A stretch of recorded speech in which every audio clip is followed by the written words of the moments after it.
जो पाकिस्तान है वो पाकिस्तान का हाल देख देख कर बहुत मायूस हो रहा है। और आप जानते हैं भारत का पाकिस्तान कौन है। All India Muslim personal law board जो है वो भारत वाले पाकिस्तान का एक कहता है कि साहब हमारा ये मजहबी मामला है। उसको जो इतना बड़ा बैरिस्टर बनता है, बार बार कॉन्स्टिट्यूशन की बातें करता रहता है, वो कॉन्स्टिट्यूशन की जो कॉन्स्टिट्यूएंट असेंबली की जो डिबेट हुई थी उसको उठा के क्यों नहीं देख लेता।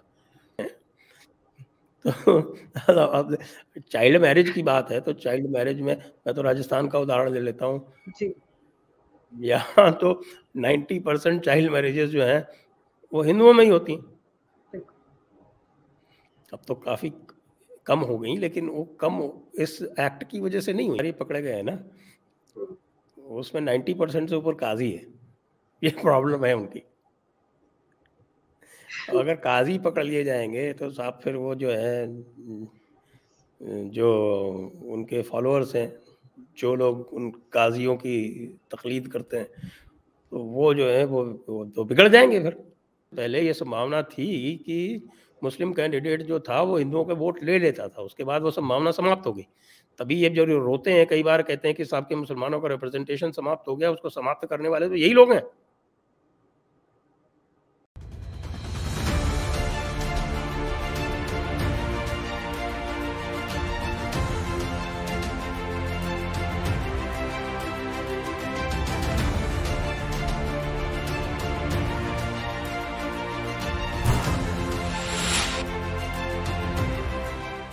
दोस्तों, मैं हूँ आपके साथ अंबर जैदी और स्वागत है आप सबका हमारे आज के खास कार्यक्रम में। और आज मैं बात करने वाली हूँ जो रविवार को all India Muslim personal law board की मीटिंग हुई थी, उसमें उन्होंने रेजोल्यूशन पास किया, उसमें कई सारे अहम बिंदु रखे, उसमें मैं आज बात करने वाली हूँ। साथ ही साथ संसद में भी कुछ इसी तरह के बिंदु रखे गए असदुद्दीन ओवैसी जी के द्वारा, क्योंकि वो भी उस मीटिंग में मौजूद थे, उसमें बात करेंगे।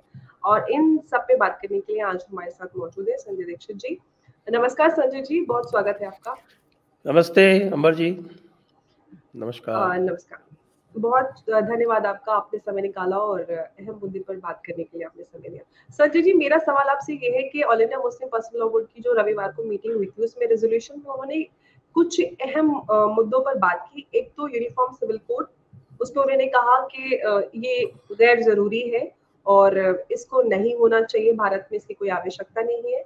साथ ही साथ उन्होंने प्लेसेस ऑफ वर्शिप एक्ट 1991 उसको उन्होंने एज इट इज रहने के लिए कहा कि उसको ऐसा ही रहना चाहिए। और ये बात ओवैसी जी ने संसद में भी उठाई, आपने उनका बयान देखा होगा। आपका क्या रिएक्शन है इस पर? ओवैसी तो वो घिसा पिटा रिकॉर्ड है, वही चीज़ बार बार बोलता रहता है, उसमें तो कोई नई बात तो उसने कोई बोली नहीं।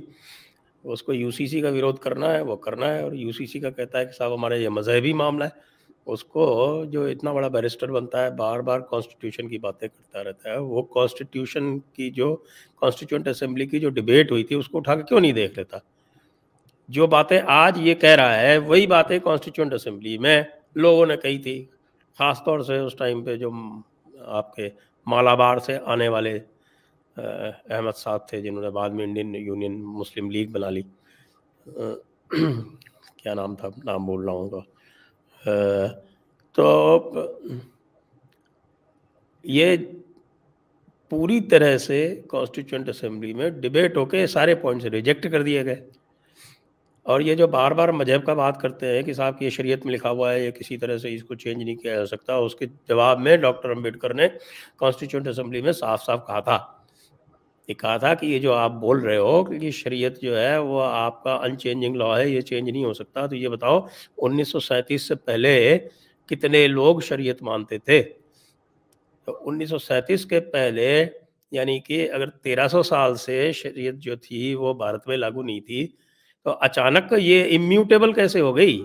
आज हम 1937 के बजाय 1948 में बैठे। ये बात 1948 की है, 1948 में ये डिबेट हुई थी यूसीसी के ऊपर, और ड्राफ्ट कॉन्स्टिट्यूशन का आर्टिकल 35 था, जो बाद में फाइनल कॉन्स्टिट्यूशन में आर्टिकल 44 हो गया।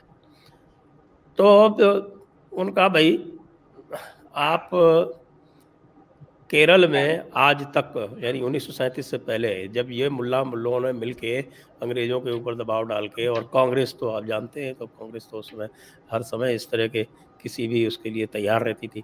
तो कांग्रेस 1937 में चुनाव हुए थे, 1936 में चुनाव हुए थे, 1937 में ये सेंट्रल असेंबली आ गई थी, कांग्रेस की उसमें मेजॉरिटी थी, और उसमें इन्होंने ये एक्ट पास करवा दिया, शरीयत एक्ट 1937। उसके पहले स्थिति ये थी कि लगभग 70 से 80% जो पसमानदा समाज था वो शरीयत की पालना नहीं करता था। 50% आज भी नहीं करता है, आप भी जानते हैं।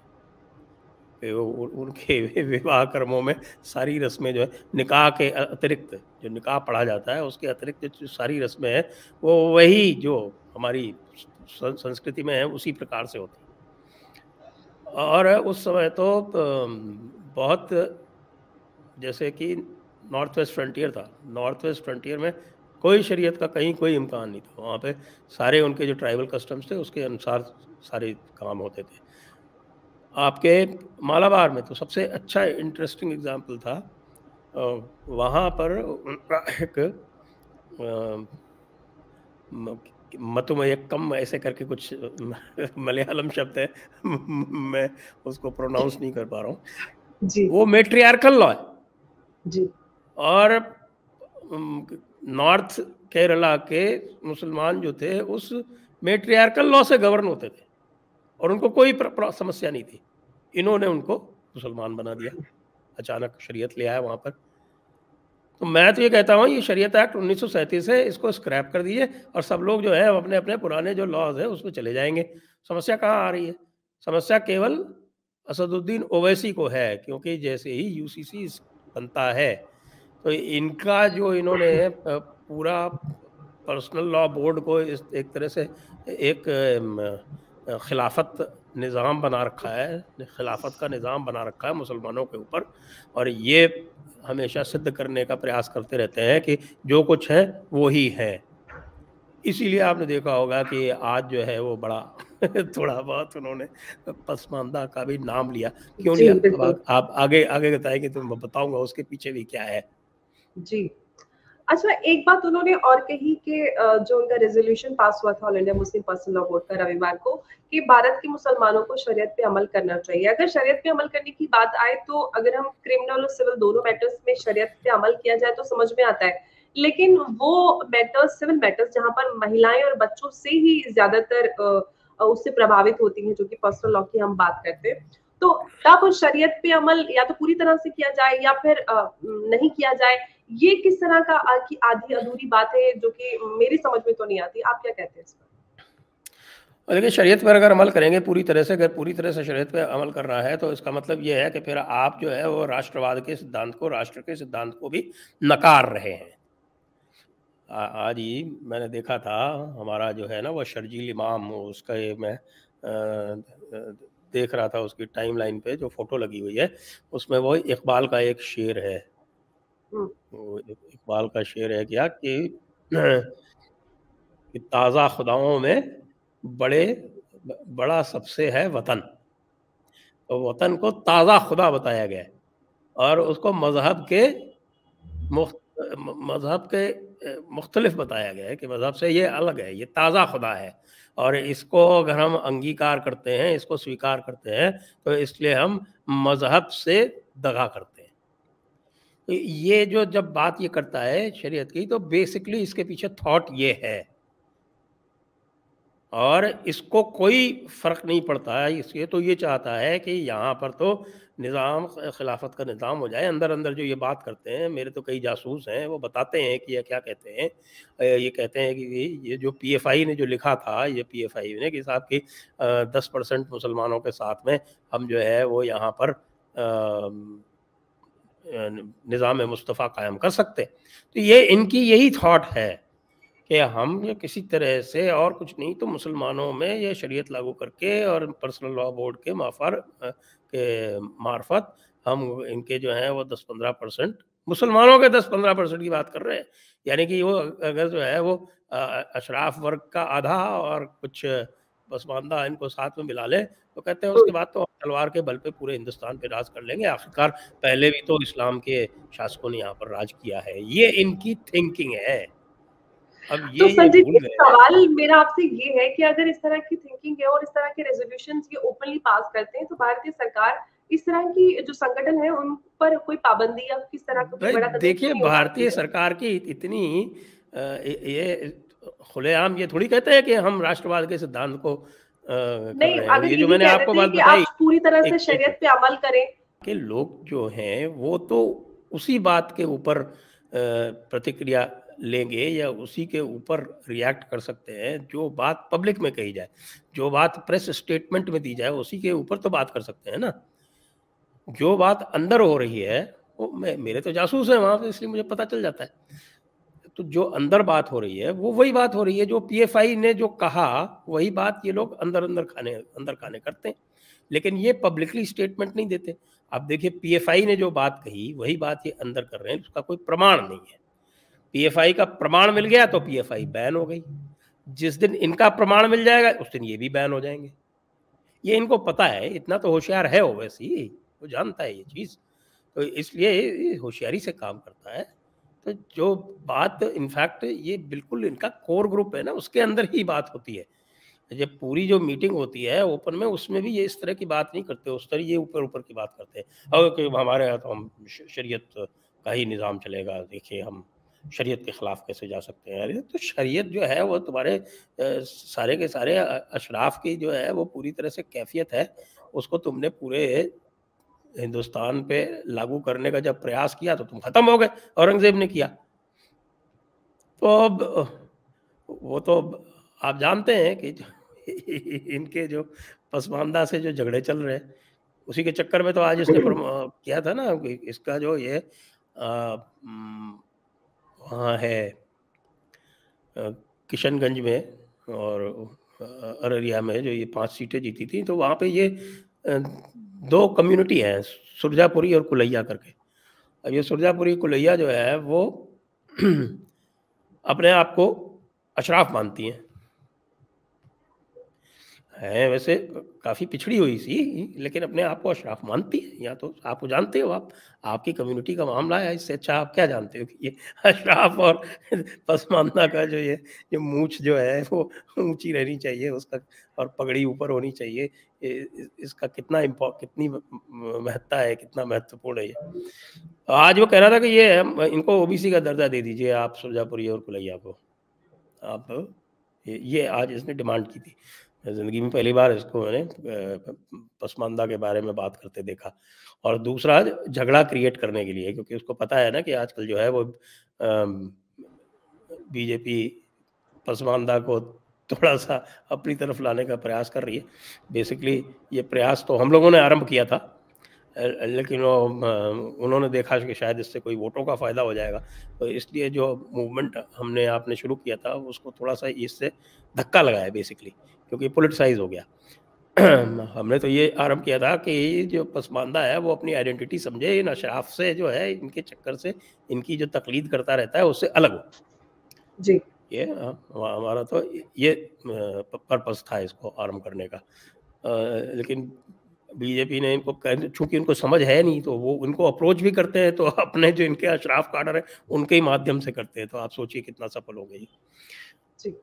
तो ये झगड़ा करने के लिए इसने, और वो पहले वो जो था वो अली अनवर जिसने आरंभ किया था पहले पसमानदा महाज की थी, इन्होंने इसको असफल बनाने के लिए आजकल ये कर रखा है कि साहब के आप दलितों को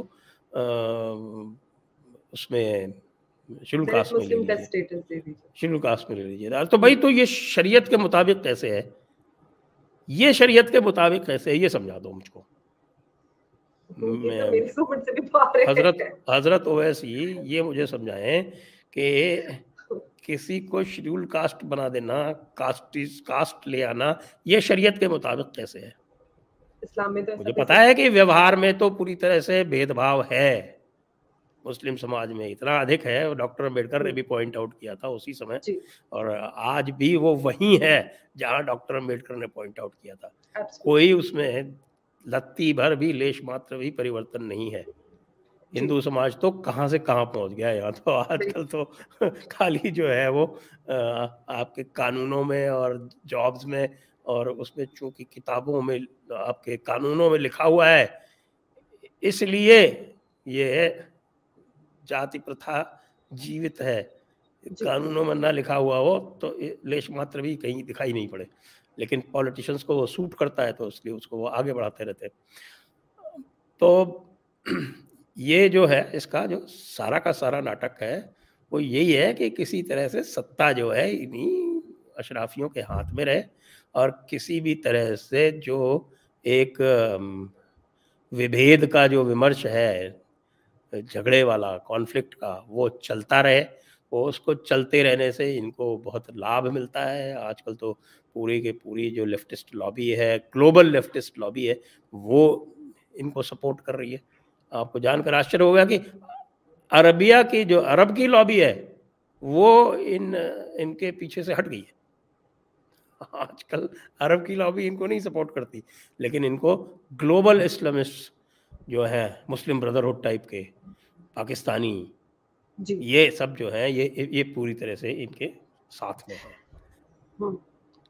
अच्छा संजय जी, एक और बात, उन्होंने अपना जो पूरा ये संसद में वक्तव्य रखा, या फिर हम इनकी संडे वाला जो इनकी मीटिंग थी रेजोल्यूशन, उस पर बात करें, ये कहते हैं कि भारत में मुसलमानों के साथ बड़े स्तर पर हर जगह डिस्क्रिमिनेशन होता है।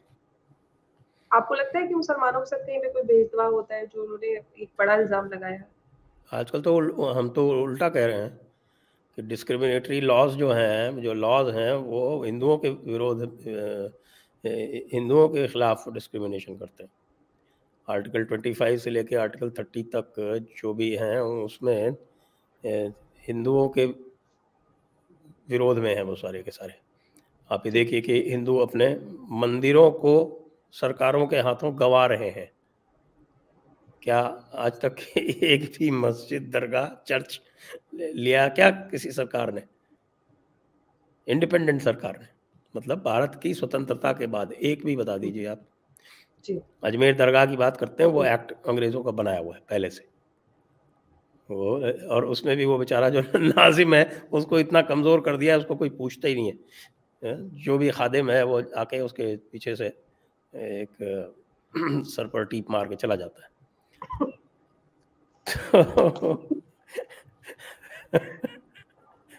तो ये तो हम तो इस समय मूवमेंट चला रखा है कि भाई फ्री टेम्पल मूवमेंट, क्योंकि भारत में जो है वो मंदिर सरकारों के कब्जे में, विशेषकर दक्षिण में तो आपके तमिलनाडु इत्यादि में तो 100% उनके कब्जे में है सरकारों के। और वो सरकारें जो है वो पूरी तरह से माइनॉरिटिज्म करती हैं। बात करते हैं ये मेजॉरिटेरियनिज्म की, और हो रहा है वहाँ वास्तविकता माइनॉरिटिज्म की है। तो ये जो ये कहता है, ये तो सिर्फ इसलिए कहता है। देखिए आप जरा हैदराबाद में क्या कर रखा है इसने आलम। उनका होम मिनिस्टर जो है वो MIM का है, हैदराबाद का। और हैदराबाद जो पुराना हैदराबाद जहाँ इसकी कॉन्स्टिट्यूंसी है, उसमें कई सारी दलितों की बस्तियां थी, सबको इसने बाहर कर दिया वहां से। वैसे भीम मीम करता रहता है और वैसे कहता है मैं कॉन्स्टिट्यूशन का हिमायती हूँ साहब, हमने जो है वो तय किया था कि हमने हिंदुस्तान चुना। काहे का हिंदुस्तान चुना? रजाकारों की औलाद है ये, आपको पता है? ये जो इनके दादा जान हुजूर थे, उनको ही तो वो कासम रिजवी जो है वो सौंप के गया था MIM। कासम रिजवी के खासुल खास एडवोकेट थे ये। वो जो भैरनपल्ली का जो नरसंहार था, उसके बारे में कभी क्यों नहीं बोलता ये ओवैसी? जब तेलंगाना की बात होती है, तेलंगाना लिबरेशन डे की बात होती है, उसको अपोज क्यों करता है? क्योंकि अपनी कंस्टिट्यूंसी में ये कहता है कि साहब की ये जो निज़ामत थी, जो निज़ाम का जो राज था, वो वही गोल्डन पीरियड था, वही वापस आना चाहिए। हैदराबाद में तो वो पूरी तरह से अपने नेतृत्व में एक KCR जैसों को बेवकूफ़ बना के और उनको दबा दबू के, और वो बिल्कुल निज़ाम का वहाँ पे निज़ाम लागू करना चाहता है और दिखाने के लिए बात करेगा भीम मीम की, दिखाने के लिए बात करेगा कॉन्स्टिट्यूशन की। आपको पता है ना कि हैदराबाद कैसे लिया गया था? बिल्कुल बिल्कुल। और ये कहता है कि साहब हमने यहाँ रहना कबूल किया। तुमने कबूल किया कि तुमको डंडे मारे गए? तो पहले तो साउथ पाकिस्तान बनाना चाहते थे हमारे मीर उस्मान अली साहब, उस वक्त के निज़ाम, Asaf Jah the seventh. Asaf Jah the seventh साहब के जब डंडे पड़े, भारतीय सेना ने जब इन रज़ाकारों को मार कर उनको ख़त्म करके और हरा के, और हैदराबाद पे 3-4 दिन लगे थे मुश्किल से। बड़ी भारी इनके तो सेनापति जो तुर्क था साहब, तुर्की से आया हुआ था। इनका जो कमांडर था वो तुर्क था। किस मुंह से बोलता था, बेशर्मी की इंतहा है। और मुझे आश्चर्य है कि पार्लियामेंट में जो लोग हैं वो इस चीज को खुल के बोल नहीं पाते, या तो उनको पता नहीं है इसका इतिहास, या फिर वो शर्माते हैं बोलने में। ये वो आदमी है जिसने खुल के स्वीकार किया था कि साहब हम फतावा आलमगीरी के अनुयायी हैं।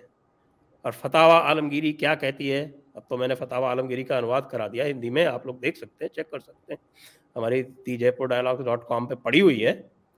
और जो 3rd वॉल्यूम है, जो सबसे इम्पॉर्टेंट है, जिसमें वो किताब सियर है, जिसमें काफिरों के साथ कैसा सलूक होना चाहिए वो लिखा हुआ है, वो साफ साफ अभी भी कहती है साफ साफ कि साहब के जिहाद जो है वो दीन हक की ओर बुलाने और उससे इनकार करने वाले से जंग करने को कहते हैं। ये वहाँ जिहाद सिखा रहे हैं और कह रहे हैं कि साहब हम इसको फॉलो करते हैं, और उसके बाद भी कह रहे हैं कि हम संविधान में विश्वास रखते हैं। ऐसे लोगों के तो सिटीजनशिप ही समाप्त कर देनी चाहिए। ऐसे लोगों को भारतीय नागरिकता का अधिकार नहीं है, क्योंकि ये फतावा आलमगीर के अनुयायी यदि हैं, इस फतावा आलमगीर का अनुसरण करते हैं, तो इसका अर्थ यह है कि ये भारतीय संविधान को नहीं मानते। और जो all India Muslim personal law board है वो भी इसी का हामी है। इसलिए इसको भी यदि भारत सरकार में थोड़ी सी, मैं कहूँ, हिकमत आ जाए, हिम्मत और हिकमत दोनों आ जाए, तो इनको भी बैन किया जा सकता है।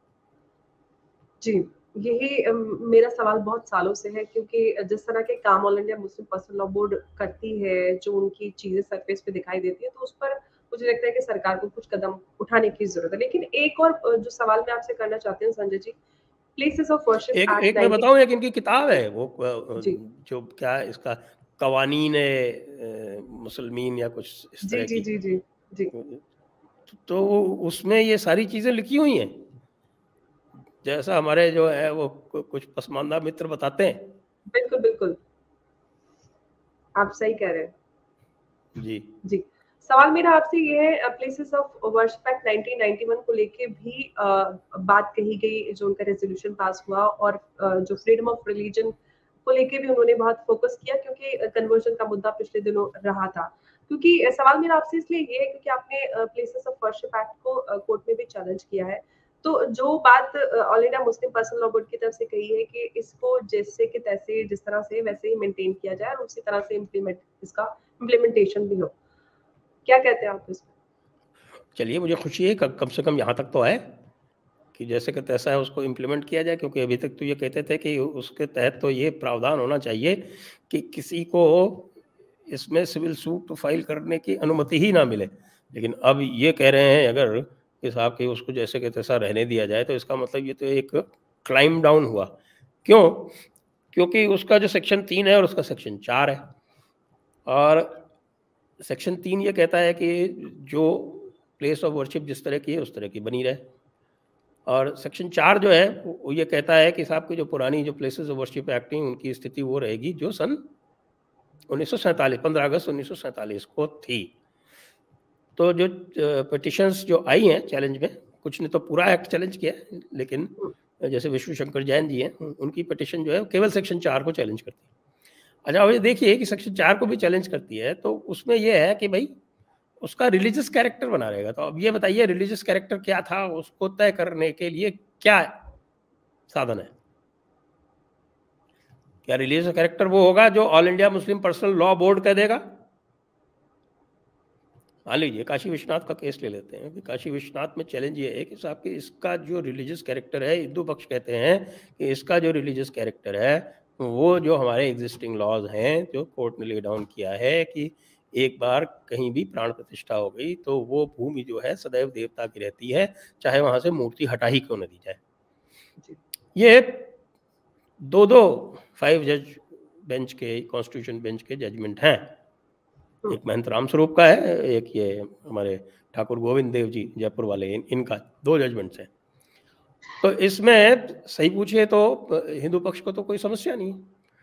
हिंदू पक्ष तो इसको इसलिए गया है क्योंकि ये इसमें न्यूसेंस क्रिएट करते हैं और इस प्रकार का मतभ्रम फैलाकर, इस प्रकार के दुष्प्रचार करके और उसको डिले करते हैं। कोई भी पिटिशन आती है उसको इनका एक ही, क्योंकि उनको पता है कि हारेंगे। अयोध्या में भी यही हुआ, आपने देखा कि कितना इन्होंने इसको दुष्प्रचार कर करके इसको कम से कम नहीं तो 25-30 साल डिले किया और इतना नुकसान करवाया। और वैसे सही पूछे तो इसका नुकसान मुसलमानों को ही हुआ, बिल्कुल, क्योंकि ये 1992 में से पहले ये संभावना थी कि मुस्लिम कैंडिडेट जो था वो हिंदुओं के वोट ले लेता था, उसके बाद वो संभावना समाप्त हो गई। तभी ये जो रोते हैं कई बार, कहते हैं कि साहब के मुसलमानों का रिप्रेजेंटेशन समाप्त हो गया, उसको समाप्त करने वाले तो यही लोग हैं। तो ये जो बात आई और जो आपने देखा होगा कि काशी विश्वनाथ वाले केस में यही चीज अपहोल्ड की किसने, जो डिस्ट्रिक्ट जज थे A.K. विश्वेश्वर, उन्होंने यही चीज कही और यही चीज जो है मथुरा में भी आ गई। उसमें तो सेक्शन 4(2) के अंतर्गत वो लाई नहीं करता, वो दोनों जगह ये हुआ कि हाँ भाई सिविल सूट मेंटेनेबल है।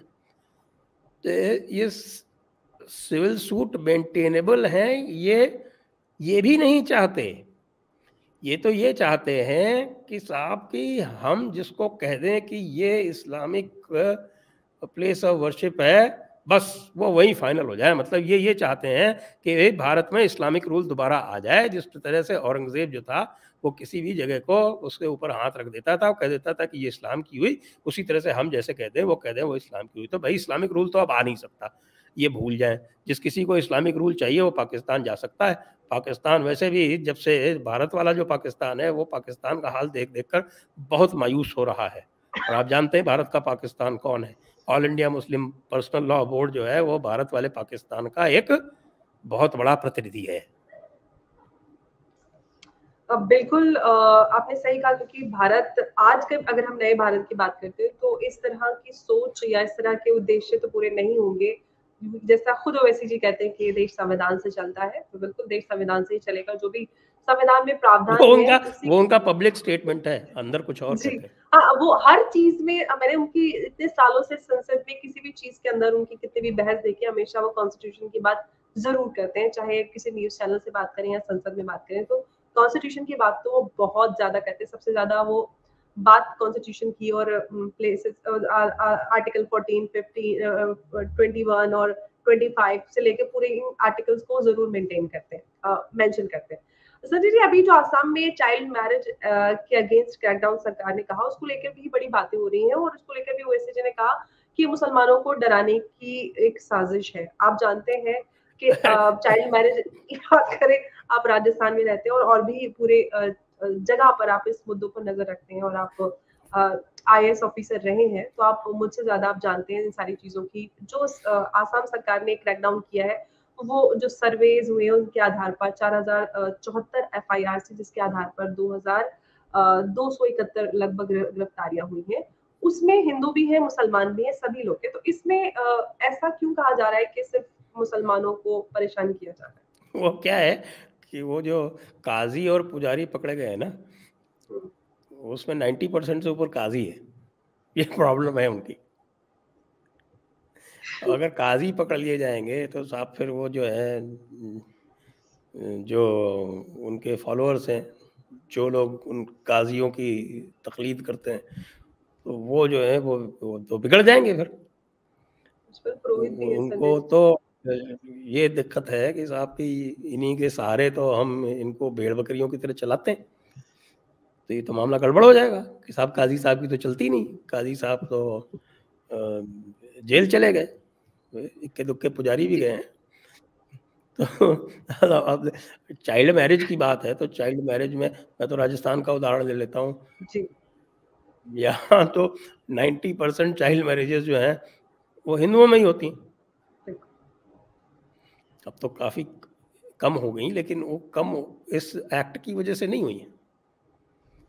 तो जैसे जैसे शिक्षा का प्रसार हुआ है और जैसे जैसे लोगों में जागरूकता आई है, वैसे वैसे वो कम होगी। जी, क्योंकि मैंने तो 35 वर्ष यहाँ फील्ड में काम किया है, तो देखा है।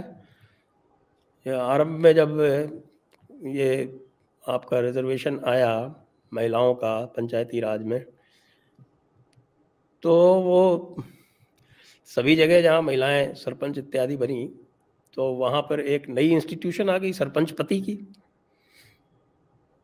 आपके ब्लॉक्स में प्रधान पति की इंस्टीट्यूशन आ गई, यद्यपि जिला परिषदों में नहीं आई। जिला परिषदों में तो जो महिलाएं जिला परिषद की अध्यक्ष इत्यादि बनती थी, तो वो थोड़ा पढ़ी लिखी कुछ संभ्रांत महिलाएं थीं, तो मैंने जिला अध्यक्ष पति तो नहीं सुनी। लेकिन प्रधान पति और सरपंच पति की इंस्टीट्यूशन जो थी वो तो बड़ी जबरदस्त थी। जी, जब आरंभ में 89 में मेरे विचार से पहली बार हुए थे इस प्रकार से चुनाव, राजस्थान में शायद 90s में हुए थे। एग्जैक्टली मुझे ध्यान नहीं आ रहा, 90s में ही हुए थे, यहाँ पर बाद में आया था यहाँ थोड़ा एक्ट। तो लेकिन अब लगभग 25 वर्ष हो गए उस प्रयोग को, तो अब धीरे धीरे उसमें भी सुधार आ रहा है। अब महिलाएं स्वतंत्र रूप से अपने निर्णय ले रही हैं, जहाँ भी वो सरपंच हैं या प्रधान हैं। ये तो कार्य धीरे धीरे हो ही गए, लेकिन कुछ लोग जो हैं वो जबरिया यही प्रयास करते रहते हैं कि साहब इसमें किसी प्रकार का परिवर्तन ना हो। उनमें से एक हमारे ओवैसी साहब हैं। एक कहावत है ना कि 100 जूते खाएं तमाशा घुस के देखें। कि इनको जो है हर चीज में तमाशा घुस के करना ही करना है, भले कितने जूते पड़े। जी, तो और जूते आदत से पड़ते रहने मजबूर है। चाहिए ऐसे लोगों के और ऐसे करतब करने वालों के। बिल्कुल। और स्टैटिस्टिक्स की बात करें तो भारत में सबसे ज़्यादा चाइल्ड ब्राइड्स पाई जाती हैं। अगर हम यूनिसेफ या यूनाइटेड नेशंस की बात करें, उसके डेटा के आधार पर 1.5 मिलियन ब्राइड्स चाइल्ड ब्राइड्स हमारे देश में, और जिसकी वजह से अक्सर प्रेगनेंसी के दौरान या फिर चाइल्ड बर्थ के दौरान, चाइल्ड लेबर के दौरान छोटी बच्चों की कम उम्र होने की वजह से उनकी मृत्यु भी हो जाती है, और इसका समाज पर भी बड़ा प्रभाव पड़ता है। चाहे एजुकेशन की बात करें या फिर कई सारे ऐसे पहलू हैं जिसकी वजह से पूरे समाज पर इसका बड़ा प्रभाव पड़ता है।